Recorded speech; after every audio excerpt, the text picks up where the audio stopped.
It was hard because so happy to be and have the job I have. At the same time, I was like, don't feel like I'm growing in my work.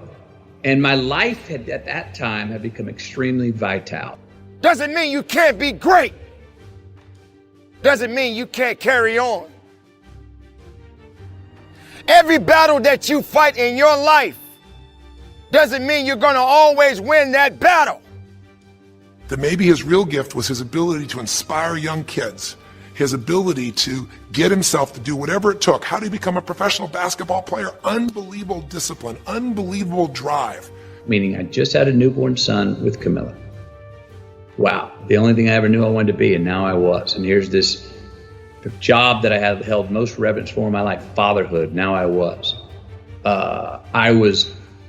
My emotions, the ceiling and the basement of my emotions, the range was so wide. I was laughing louder, crying harder, getting angrier, showing more joy, having more sadness, all across the board. All emotions were much more extreme than they were or could be in the work. I said, your life's more vital than your work, but can my work challenge the vitality I'm feeling in my life? So the work I wanted to do, because there are going to be many battles that you're going to have to fight. And every battle is not meant for you to win. Sometimes these battles are meant for you to learn. They're meant for you to grow. They're meant for you to understand that you can still keep moving as long as you believe. So yes, I get tired. You will get tired.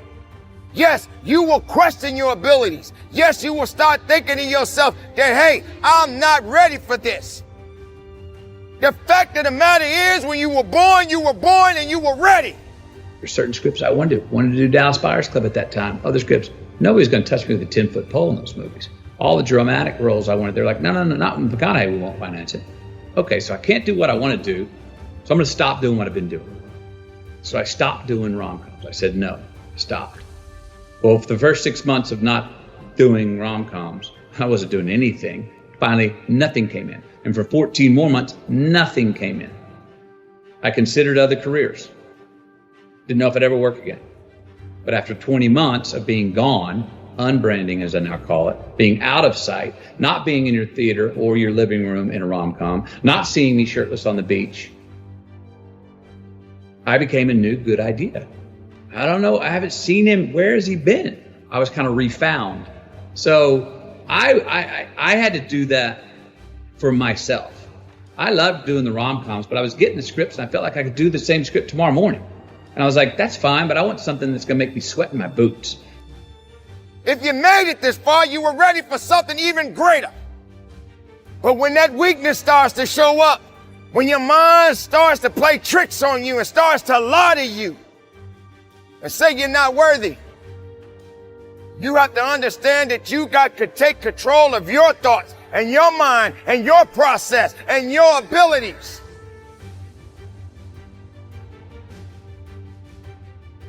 Because every test is either meant to be passed or meant to be failed. And you can't be in the business of failing every time you get put in a position where you're being challenged. Can you go on? Absolutely. Can you believe in yourself? You have no choice. But you got to make it happen. You got to believe in it. You got to understand that there's a process to everything, and you got to trust it. You realize that the time that you're falling down and having the ability to get up is the best time to celebrate, because that's when you know there's something good about you, there's something special about you, there's something unique about you. I'm gonna lose some battles, but I'm not done. I'm gonna get pushed back a few times, but I'm not done. This is an opportunity for me to get stronger, to get better, to recognize that I do have work to do because I am a work in progress. And as long as I'm living, I'm progressing in this world. As long as you're living, you are progressing in this world. He started bringing that to picking up trash, and the game started to change. He started to have fun there. He could come home and take care of his kids and pay his bills. That doesn't solve everything, but it gives him a way to suddenly regain himself. When he sat around with all of his family, and you saw part of those scenes, and if you watch little areas of browsing this week, you'll see some more scenes from his family where you see him begin to realize they love me whether I'm rich or poor. They love me whether I'm a professional basketball player or not. They love me. That's what he was really after. And when he got that, it allowed him to let go and say, I can do other things. That doesn't mean he won't have challenges. We're all going to have challenges in our life. It doesn't mean that at times he won't wish he's doing more, but he's no longer stuck. He's broken through because he now knows I have control. I can change my life or I can change my blueprint. But what if you just made a conscious decision right now? I choose bliss. I choose to be blissful rather than blank. And it's being aware of the other things you choose so that you can be conscious when you go to choose those things, you go for bliss instead. And by the way, not making a choice is a choice. A non-decision is a decision. If you don't choose consciously to begin to experience the emotions you want, okay, for me, bliss is very important. Joy is very important. Peace is very important. Contribution is very important. Connection is very important. What are the 5 emotions that if you could choose them, you'd experience on a regular basis? Just take an inventory of that. You don't have to be perfect. They may change. There may be 8. But what are 5 ones right now? Say them out loud to yourself. What are the 5 ones you'd want? Is it love? Is it ecstasy? Is it joy? Is it passion? Is it intensity? Is it focus? So struggle as much as you need to, but keep working through your struggles. Don't have regrets, because the regrets are only going to make you feel less of who you are. We are not meant to always have a good day. This is a day to celebrate breathing, to celebrate life, to celebrate another day, to carry on the good fight. And that's what we're doing, ladies and gentlemen. We are fighting every day of our lives, so don't feel that you have to feel regrets because things are not going the way you want them to go. Sometimes what you want ain't gonna always be what you need. And when I do, I can fulfill it. I can start to feel that aliveness. Now here's the trap. What do you think happens once you fulfill your blueprint regularly? Once you figure out how to do what you always dreamed of? You always dreamed to live a certain way, and now you're living that way every day. Well, the human nervous system, the human spirit needs to grow. So pretty soon you'll get bored with that and you'll come up with a new blueprint. That's part of life that's exciting. See, if you and I from this day forward are going to be happy, just remember what we've said. It takes 2 things, grow and give. A meaningful life comes from growing, that sense of progress, and it comes from having life not just be about me, but about we, doing something that makes me feel connected to other people besides myself. That growth, that sense of contribution fills a deep spiritual need that we all have. If you are unhappy in your life, you got 3 choices, really 2. Blame, that's not a choice, it's not gonna work. Don't blame someone else, don't blame the event, don't blame yourself, just figure out what you're gonna do to change your life. We have to realize that it's just not your season, and we all got a season. We all been alive, and someday physically we're going to leave here. But while you're alive, just keep living your life. Start understanding that these things that you are dealing with are necessary because we have to go through it.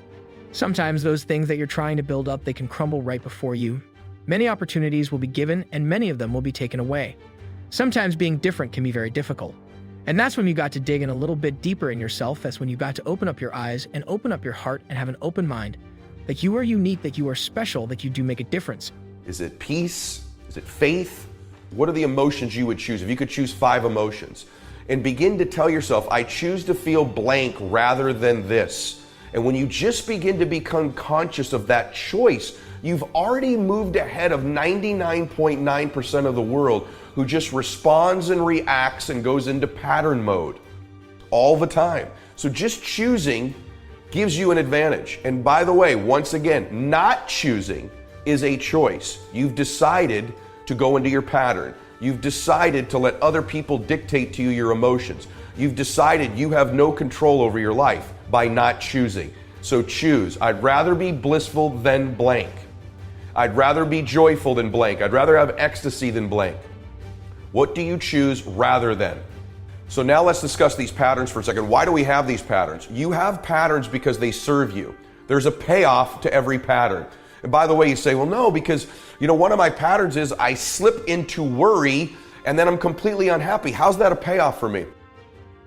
You are touching somebody's life, so don't be ashamed. Don't have regrets, just live, just make life better. Get that down, just keep getting up again, because if your heart is beating, you're not dead, you're alive, you're breathing.